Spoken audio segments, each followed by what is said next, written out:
Welcome back to the deep dive. Today, we are taking a whole stack of research, notes, insight, and really distilling the essence of how human behavior actually works. Yeah, moving past just, motivation and getting into the mechanics. Exactly. How the absolute tiniest shifts in routine, like almost invisible ones, can create these huge seismic results.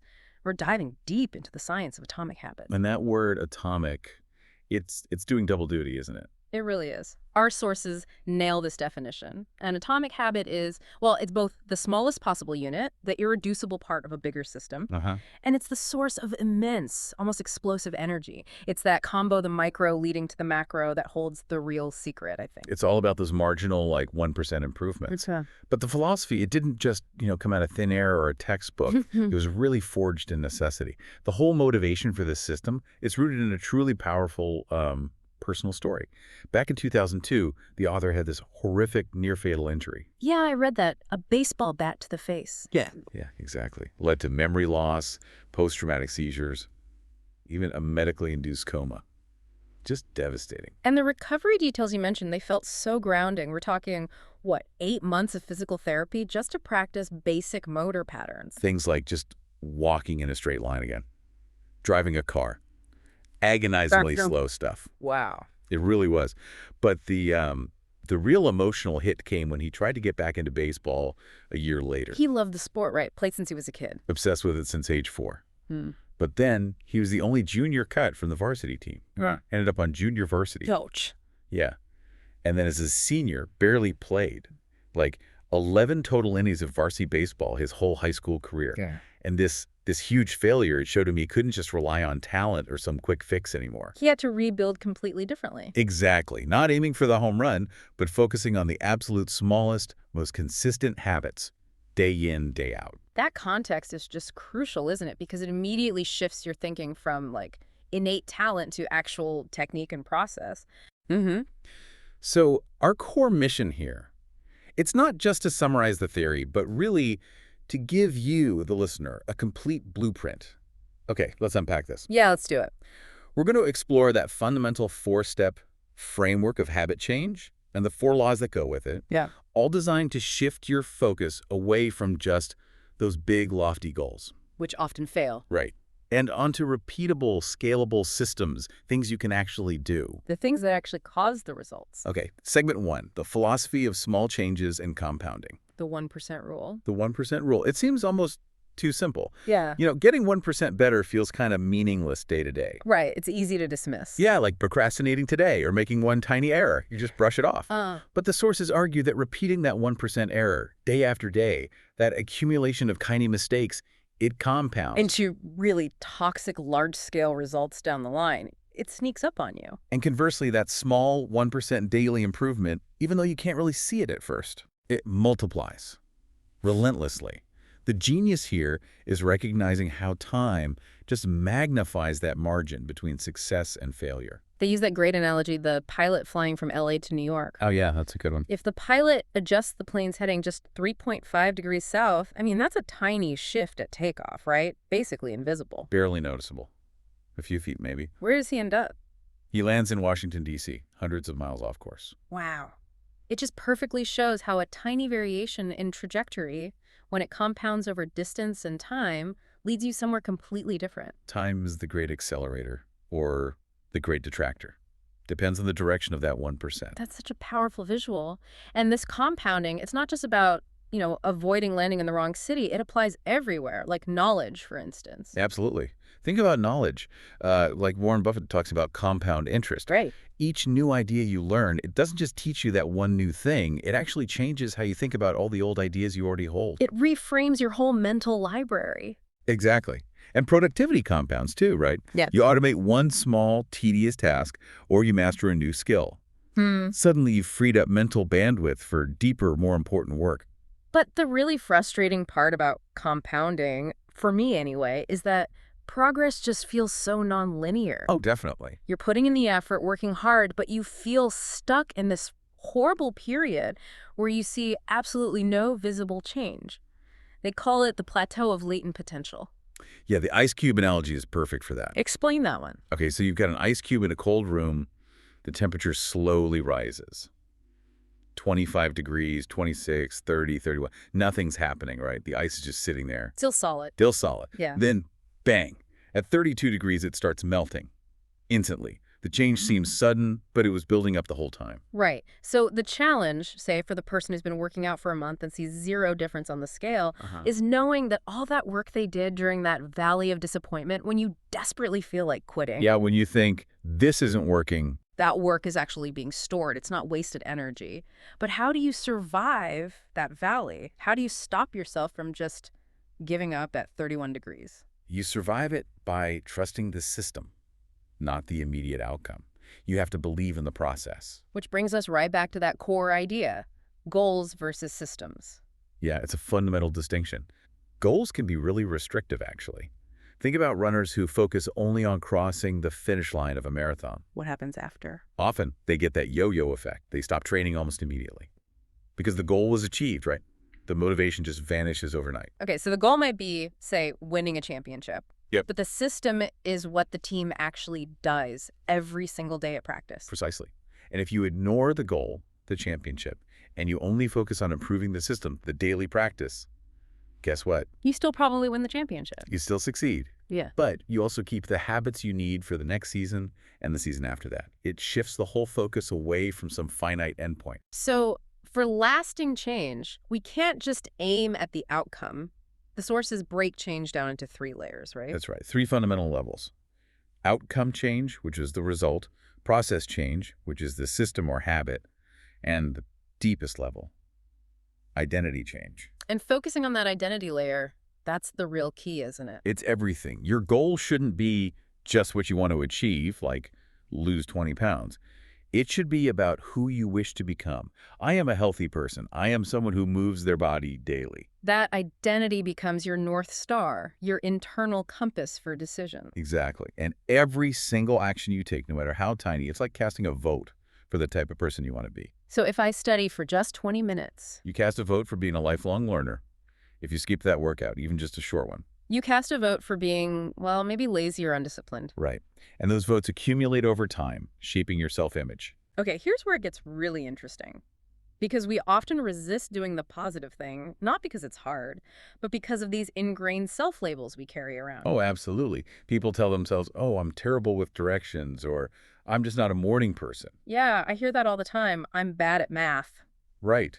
And you resist the action like trying a new route or getting up early because it directly conflicts with that identity you've built for yourself. So how do you change that? It requires this continuous habit-by-habit microevolution.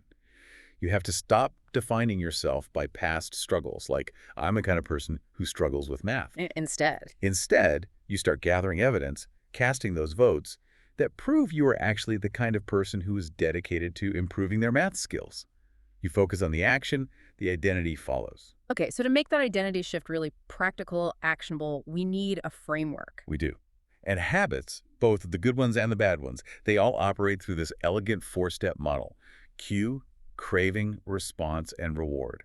This isn't just about external stuff, right? It goes beyond Skinner's old stimulus response model. Way beyond. Yeah. This integrated approach includes our internal states, our thoughts, feelings, beliefs.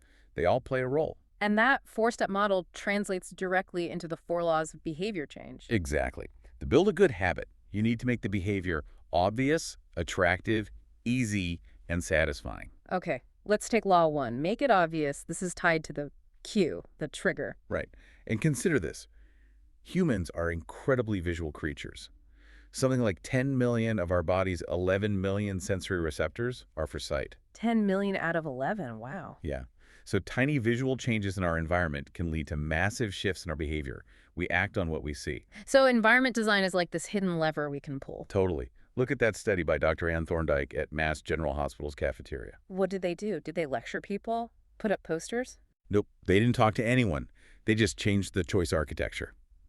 They simply added bottled water to the refrigerators right next to the soda and put some extra water bottles near the cash registers. Okay. And what happened just from that? Water sales jumped by 25.8%, and soda sales dropped by 11.4%. Behaviors just shifted naturally, automatically, because the healthier option was suddenly more visible and convenient. That is incredible. No willpower needed, just better design. Precisely. Okay, Uh, so if that's about making existing cues obvious, how do we add a new habit? That's habit stacking, right? exactly. The formula is beautifully simple. After current habit, I will new habit. So, like, after I pour my morning coffee, I will meditate for 60 seconds. Perfect. You're leveraging the momentum of an existing routine. It taps into how behaviors are naturally connected, like a positive spin on the Diderot effect, where getting one new thing makes you want other related things. Okay, and the flip side for breaking bad habits, the inversion of law one. Make it invisible. Simple as that. The real secret to self-control isn't about having heroic willpower. It's about having a disciplined environment. Yes.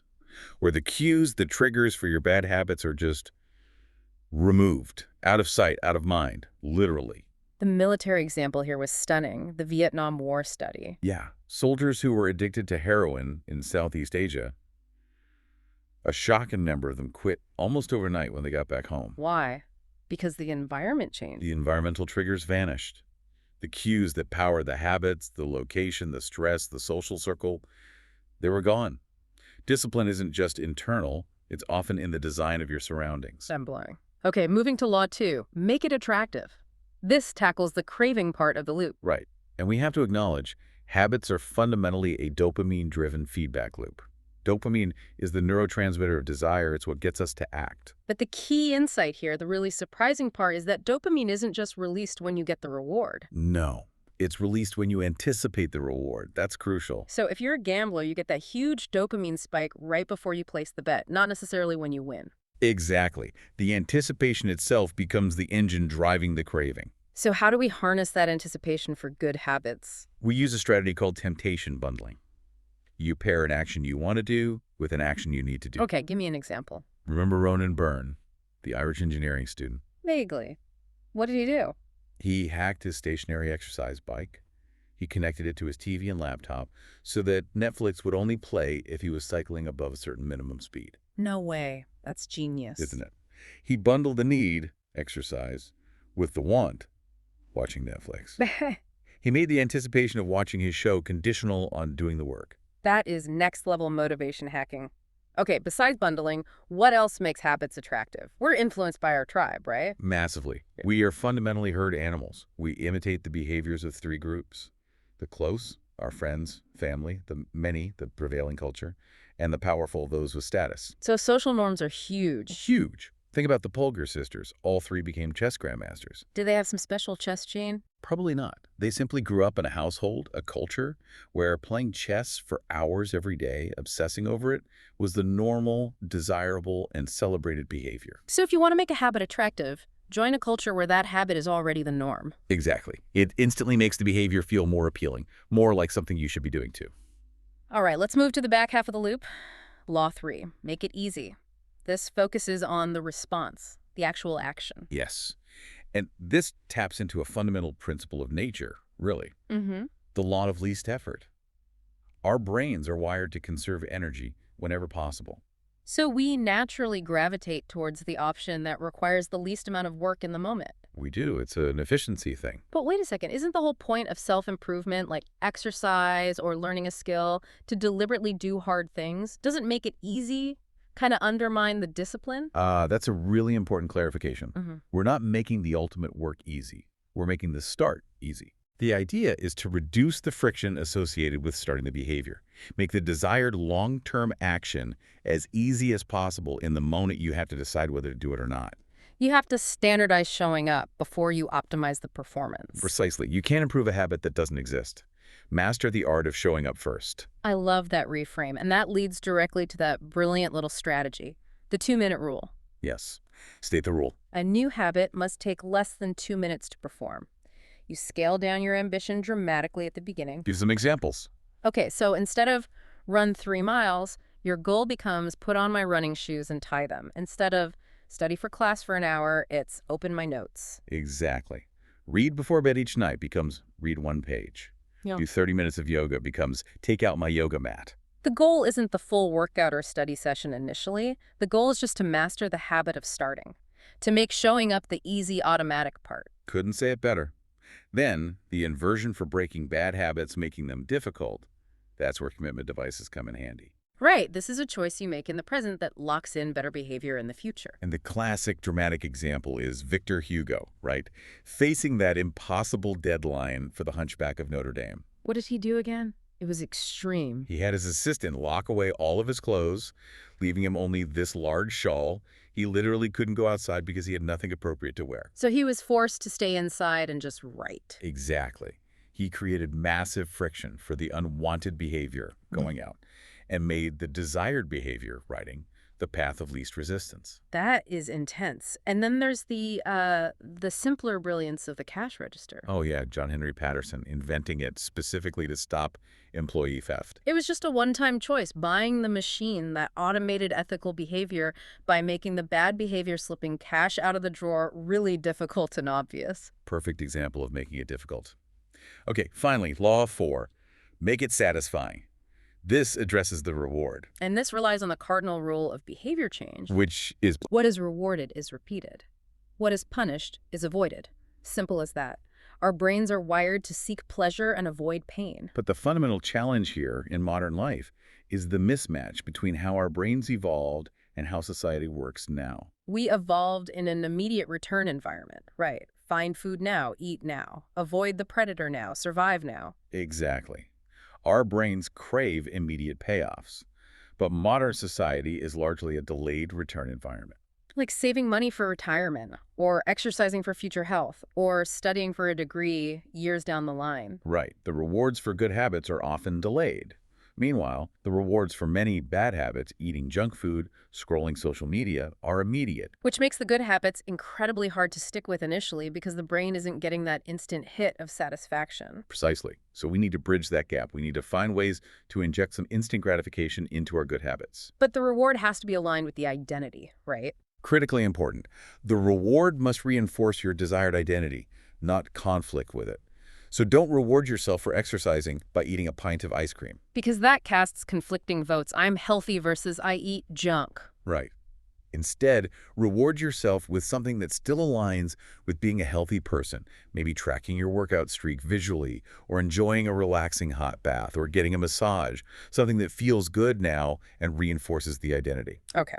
And to make bad habits unsatisfying, we invert the law. Make it immediately painful or costly. Enter the habit contract. Ah, yes, the formal agreement. The entrepreneur Brian Harris trying to lose weight. He wrote this specific escalating contract with his wife and his trainer. If he failed to log his food intake each day, The consequences were real. oh yeah, he had to pay his trainer $100. If he missed logging food and his weekly weigh-in, he had to pay his wife $500. And this is the kicker, he had to dress his toddler son in the jersey of his most hated rival football team for a week. Oh, the horror. That makes the mistake immediately viscerally painful and embarrassing. Exactly. That immediacy is what makes the contract effective. It attaches a swift, unpleasant consequence to the unwanted action. And that brings us to one last crucial insight for long-term success, especially when we inevitably slip up. Which everyone does. Never miss twice. That's the golden rule. The first mistake. That's an accident. It happens. The real problem isn't the first slip-up. It's the spiral of repeated mistakes that often follows. Oh, I already broke my diet today. Might as well eat pizza tonight, too. Right. Successful people aren't perfect. They just rebound incredibly quickly from failure. They get back on track with the next meal, the next workout, the next day. Don't let one mistake derail the whole process. Absolutely key. So wrapping this all up, what's the big synthesis here? What's the core takeaway? I think it's this fundamental shift. Forget the big, hairy, audacious goals for a moment. Focus instead on your systems, the daily processes, and even more importantly, on your identity, the type of person you are actively becoming through those systems. And trust that those tiny atomic changes, those 1% improvements, they will compound relentlessly over time. Even if you can't see the results yet, even when you're stuck at 31 degrees. Exactly. Trust the process. But also, as you design these systems, remember to choose the game wisely. What do you mean by that? Well, your personality, your natural inclinations, maybe even your genes, they kind of nudge you towards certain strengths and away from others. The sources use this great analogy. It's a potato and the egg. Yeah, boiling water will soften a potato but harden an egg. Now, you can't really control whether you're fundamentally a potato or an egg in a given situation, Right, that's just your nature. but you can decide to play a game where it's actually better to be hard or better to be soft. You choose the environment that favors your natural tendencies. Okay, so the final choice isn't just about gritting your teeth and working harder at absolutely everything. No, not at all. It's about intelligently choosing the niche, the specific area, where your natural preferences actually clarify what you should be working hard on. Finding the game where your strengths give you an edge. Right. And the more you can combine specific, maybe even narrow skills, like maybe you're not the funniest person or the best artist, but you can combine a decent sense of humor with pretty good drawing skills to make unique comics. You create a unique niche. Exactly. You reduce the direct competition and start playing a game that maybe only you can win in quite the same way. So we leave you with this final provocative thought to maybe chew on this week. What specific, narrow combination of skills and atomic habits can you cultivate that, over time, makes the competition almost irrelevant in your specific corner of the world? Find your niche. Design your environment to support it. And start casting those tiny, powerful votes for the identity you want to build.